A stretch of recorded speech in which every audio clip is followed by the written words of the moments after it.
At 1625 hours, the Strait of Hormuz is no longer a shipping lane. It is a kill box. On the radar screens of the USS Sentinel, a nightmare scenario is unfolding that naval war planners have feared for 2 decades. 132 distinct targets have just breached the horizon. They are a chaotic mix of supersonic cruise missiles, ballistic warheads plunging from the stratosphere, and a swarm of cheap, fiberglass suicide drones skimming just inches above the waves. To the untrained eye, this looks like a standard military attack. But the captain of the Sentinel knows the truth. This is not a contest of firepower. It is a contest of economics. The enemy is not trying to sink the ship with a lucky shot. They are trying to bankrupt it. Here is the brutal math of modern warfare that nobody talks about. The enemy swarm costs roughly $5 million total. To shoot them all down using standard interceptors, the U.S. destroyer would have to fire over $200 million worth of ammunition. And here is the terrifying part. The ship doesn't have enough missiles. The magazines will run dry in exactly 45 minutes. So, is the American fleet a sitting duck? Have the Iranians finally engineered a checkmate against a superpower? Or have they just sailed into an invisible trap? What you are about to hear is a minute-by-minute reconstruction of a hypothetical engagement based on the latest open-source intelligence. We're going to strip away the propaganda and look at the cold, hard physics of a saturation attack. We will explain how the U.S. Navy solves the running out of ammo problem and why the most dangerous weapon on a modern warship isn't a missile that explodes. It's a beam of light that rewrites the laws of battle. Welcome to the Digital Kill Box. To understand why this specific Tuesday afternoon could end the world as we know it, we have to look at the setup. The enemy, in this scenario, the Southern Alliance, has spent years studying the Aegis combat system. They know they cannot win a fair fight. The Aegis system is the most advanced defensive shield in human history, capable of tracking over 100 targets simultaneously. But every shield has a cracking point. The enemy's strategy is simple. Saturation. They launch everything at once. 12 missile batteries along the coast, 60 explosive-laden speedboats, 40 medium-range ballistic missiles. They are betting that the American computer system will freeze. They are betting that the human operators will panic when they see the sky turn red with incoming fire. At 16:25 and 1 second, the first enemy missile clears its launch rail. The clock is ticking. In a traditional war movie, this is where the alarm blares and people start shouting. But in a modern combat information center, the room is freezing cold and almost silent. The warfare is no longer fought by sailors looking through binoculars. It is fought by algorithms. The first thing that happens isn't on a ship. It happens in space. 3 seconds after launch. That is the reaction time. High above the atmosphere, the Space Force's overhead persistent infrared satellites detect the massive heat bloom of the enemy rocket engines. These satellites are the God's eye of the U.S. military. They don't need permission to see you. Before the enemy missiles have even reached peak altitude, their trajectories are calculated, their speed is analyzed, and their impact points are predicted. This data is beamed instantly to the USS Sentinel. The ship knows it is under attack before its own radar can even see the threat. Now, the captain has a choice. And this is where the strategy gets interesting. The obvious move is to turn on all the radars, light up the sky, and start shooting. But that is exactly what the enemy wants. They want the ship to scream electronically, revealing its exact location to every sensor in the Middle East. Instead, the captain orders MCAN Alpha. Emissions Control Alpha. In a heartbeat, the USS Sentinel vanishes. Every radar transmitter, every radio, every digital signal is cut. The ship goes dark. It becomes a ghost. This is the first layer of the defense, and it is the one that frustrates beginners the most because it feels passive. Why hide when you have big guns? Because if they can't see you, they can't kill you. The enemy missiles are guided by radar. They are looking for the massive electronic signature of an Arleigh Burke-class destroyer. But now, they're staring into a black hole. Simultaneously, the electronic warfare officers on the ship and the E-18G Growlers flying support overhead begin to engage. But they don't use bullets. They use the M-NavyUpdate. These are miniature air-launched decoys.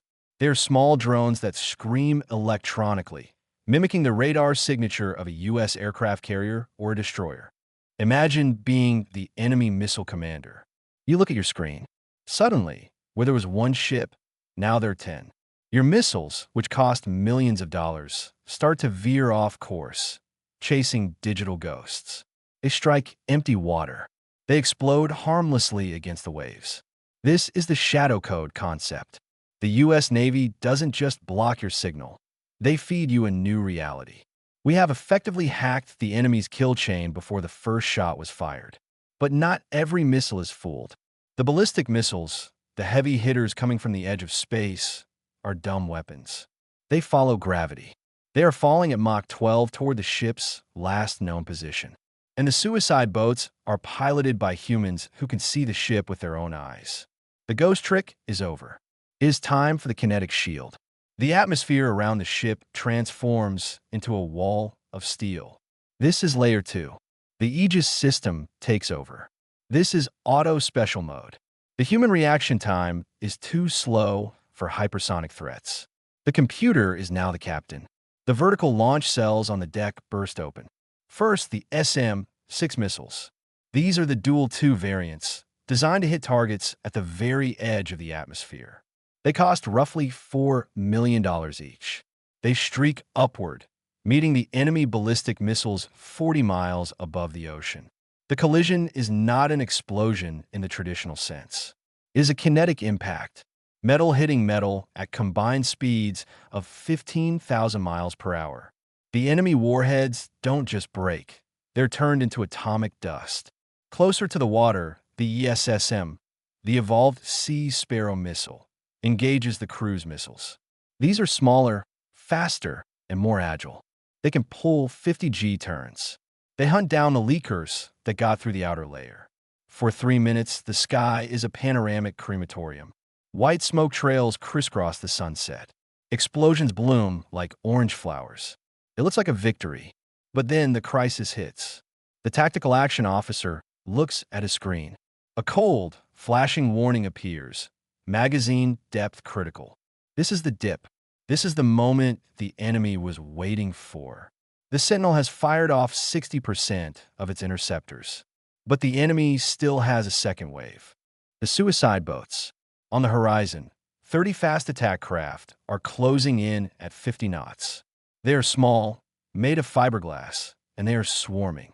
The ship's main radar has trouble locking onto them because they are so close to the water. And even if you could lock onto them, you cannot fire a $4 million SM-6 missile at a $20,000 boat. That is fiscal suicide. You will run out of money before they run out of boats. The Phalanx CIWS, that famous R2, D2-looking gun on the deck, spins up. It fires 4,500 rounds per minute of tungsten armor-piercing bullets. It sounds like a chainsaw ripping through the sky. It shreds the first 3 boats. But there are too many. The Phalanx can only shoot in one direction. While it engages Boat A on the port side, Boat B is charging the starboard side. The enemy is closing the gap. 2,000 yards. 1,000 yards. The economic trap has sprung. The U.S. Navy is out of cost-effective ammo. And this is where the narrative flips. This is where the modern perspective changes everything. The captain authorizes the use of Helios. Most people think lasers are science fiction. They are not. They are here, and they are operational. Helios is a 60-kilowatt high-energy laser integrated directly into the ship's power supply. Unlike a gun, it has no recoil. Unlike a missile, it has no flight time. It strikes at the speed of light. And most importantly, the magazine is the ship's fuel tank. As long as the ship has power, the laser has ammo. The cost per shot? About $1. The operator watches the screen. He uses a gaming-style controller to slew the optical sensor. He puts the crosshairs on the engine of the lead suicide boat. There's no noise, no red beam like in the movies, just invisible, concentrated heat. Instantly, the engine casing of the enemy boat glows cherry red, then white. The fuel ignites. The boat stops dead in the water and burns. The operator moves to the next one, and the next. It is surgical. It is silent. It is terrifyingly efficient. The swarm, which relied on overwhelming the mechanical guns, is now being dismantled by a beam of light that never misses and never runs out. Simultaneously, the ship activates its high-power microwave system. If the laser is a sniper rifle, the microwave is a shotgun. It blasts a cone of electromagnetic energy across the water. The cheap electronics in the drones and the suicide boats fry instantly. They drop out of the sky. The boats lose steering and drift helplessly. The immediate threat to the USS Sentinel is neutralized. The defensive battle is won. But in U.S. military doctrine, you do not just defend. You do not survive an attack and then go home. There is an ironclad rule: double tap. Retaliation must be immediate, and it must be disproportionate. While the Sentinel was fighting for its life, the kill web was busy. Remember those Space Force satellites from the beginning? The ones that saw the heat blooms? They didn't just warn the ship. They pinpointed the exact GPS coordinates of every single enemy launcher. The enemy thought they could shoot and scoot, fire their missiles, and then hide back in their caves. But they forgot that the data was captured instantly. The order is given: Operation Obsidian Scythe. Hundreds of miles away, beneath the dark waters, the hatches of an Ohio-class guided missile submarine open. Or perhaps it's the Virginia-class attack subs lurking in the blind spots. 150 Tomahawk Block V cruise missiles roar out of the water. These aren't the old Tomahawks from the 90s. These are networked weapons. They can talk to each other. They can loiter over the target area. At the same time, the B-21 Raiders, the newest stealth bombers in the American arsenal, have already penetrated enemy airspace.